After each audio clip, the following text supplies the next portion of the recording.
The only constant thing in life is change.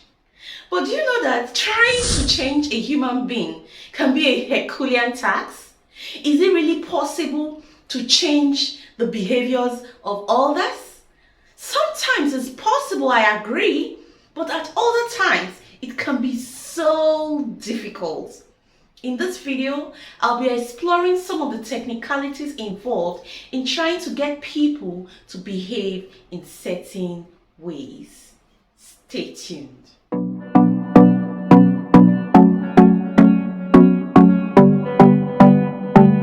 A lot of the time, we are trapped in trying to change the behaviors of people, forgetting that people change when they have recognized the need for a change, not when you compel them to.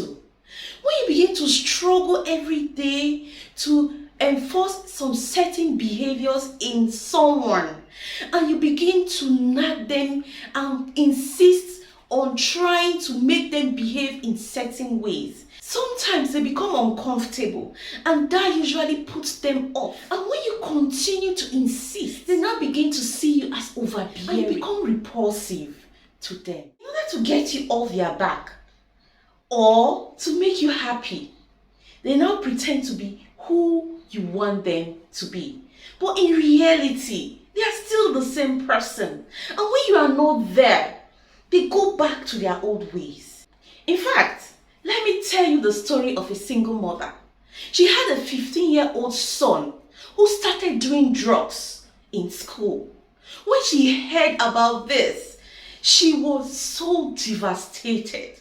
She broke down crying. She called him up and was talking and saying how disappointed she was and how he is a big disgrace to the family, and kept on talking and talking, and how she has spent all her earnings in trying to give him an education, but look at what he has decided to do. Because of all these emotions, the mother started shaking. This young teenager promised the mother that he was never going to do drugs any longer. Guess what?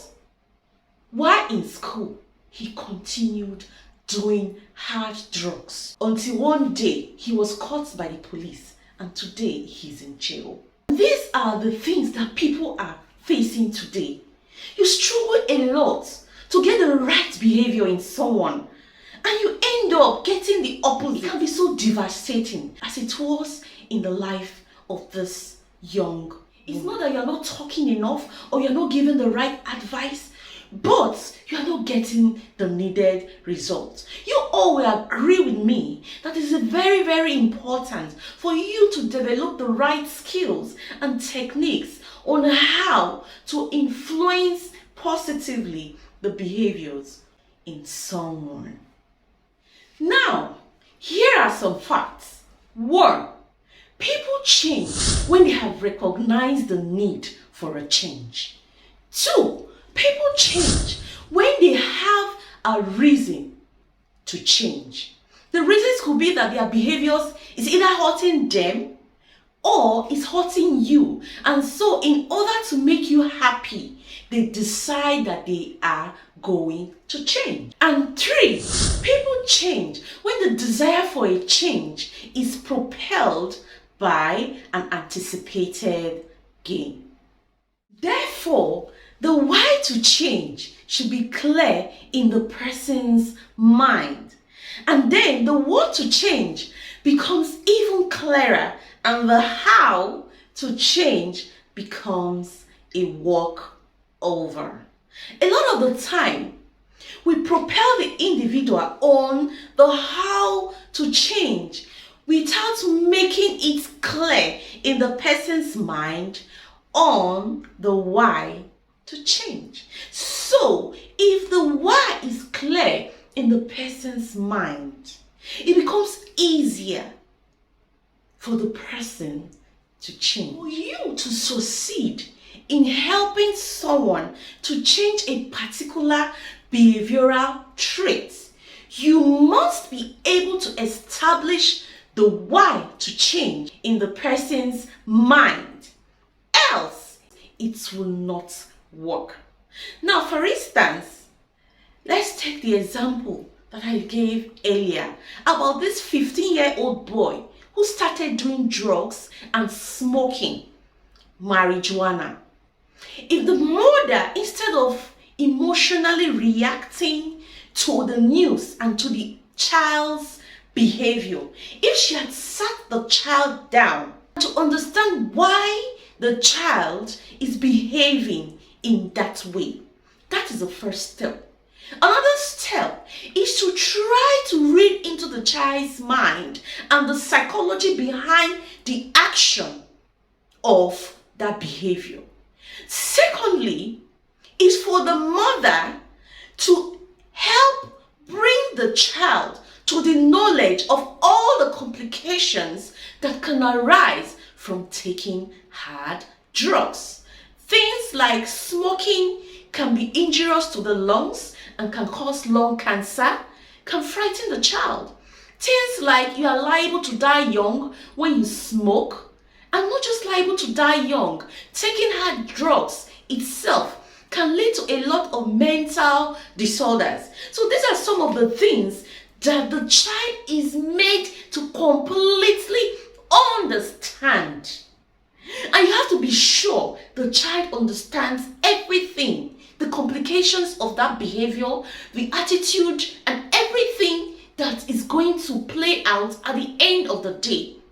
Once this child is able to understand all this, the child has a reason for a change.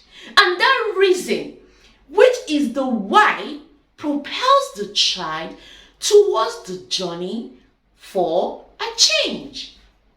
Subsequently, the how to change will not be difficult because you can gradually walk the child on the various modalities on how to change that particular behavior. This method applies to every areas of life. For example, as a man or a woman, you desire to have a particular quality in your husband or in your wife. Let's say as a woman, you desire your husband to be more affectionate, more loving, more romantic. We love affection a lot.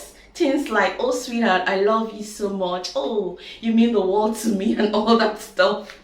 Women, we are so interested in hearing such words. And let's say you have a husband who is not affectionate, and you begin to nag him. Oh, what a dry man.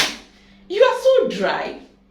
You are such a Jew guy. You keep saying, nagging him, and oh, didn't you see the hair I just made? Can't you even admire me? And on and on and on. Each day you throw one word and make him feel small. That will be counterproductive. But try this technique of giving him the why to change. The why can be like, oh goodness, whenever you say the word I love you, you bring out butterflies in my stomach. What? The man will like, I really want my wife to be having butterflies. You've just given him the why to change. And sometimes you can have a husband that is so stingy or that's not generous. So instead of incessantly nagging and comparing him with other people or other men, you can just give him the why to change. Like, I would really, really appreciate if you can just increase my allowances. I will really appreciate it.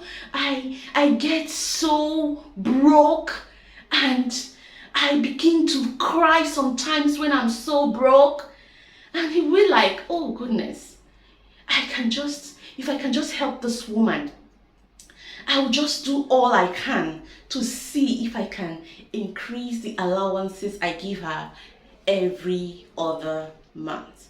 So giving them the why to change will be more effective, try it, than the what or the how to change. Another thing you must understand is that people have different capacities for change. Some are more open to change than others. Why it's so easy for some to adjust and to adapt and harder for other people. So you must understand and realize these differences in one person more open for change than the others. You have to avoid enforcing a particular behavioral change. It won't work. It will be counterproductive. When you try to enforce the change the wrong way, it will be very, very difficult. It might seem that you have enforced the change, but in actual fact, you have just succeeded in making the other person to become a terrible pretender, such that in your very presence, the person acts in the way to make you happy, but behind you, the person acts in a different way. And at the end, you have not succeeded in achieving the needed change. So what you have to do is to make people recognize the why to change and be open to the possibility that they may or may never change. That's the bitter pill. They may never change. That's the truth.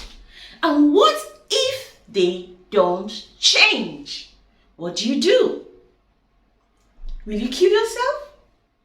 What will you do if they don't change? So that has to be at the back of your mind, that the possibility of not achieving the needed change can present itself.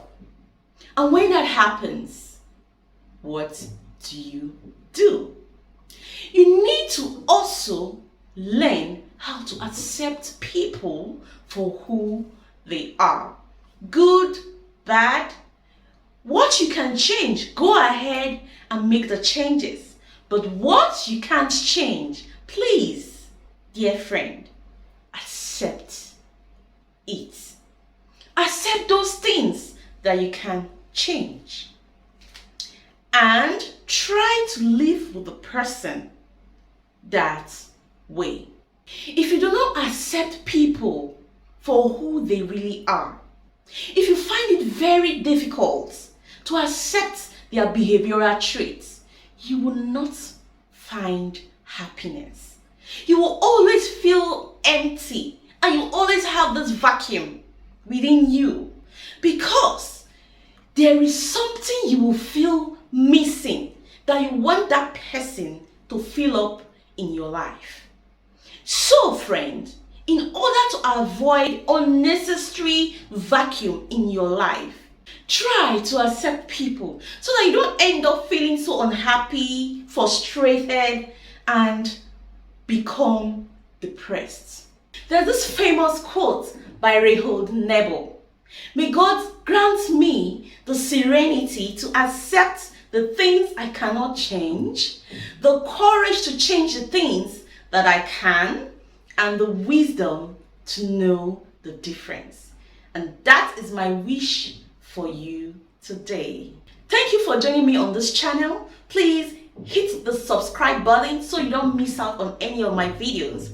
I invite you to like this video if you have really enjoyed it. Don't forget to inspire someone out there today by sharing this video. Until I see you next time, stay in peace.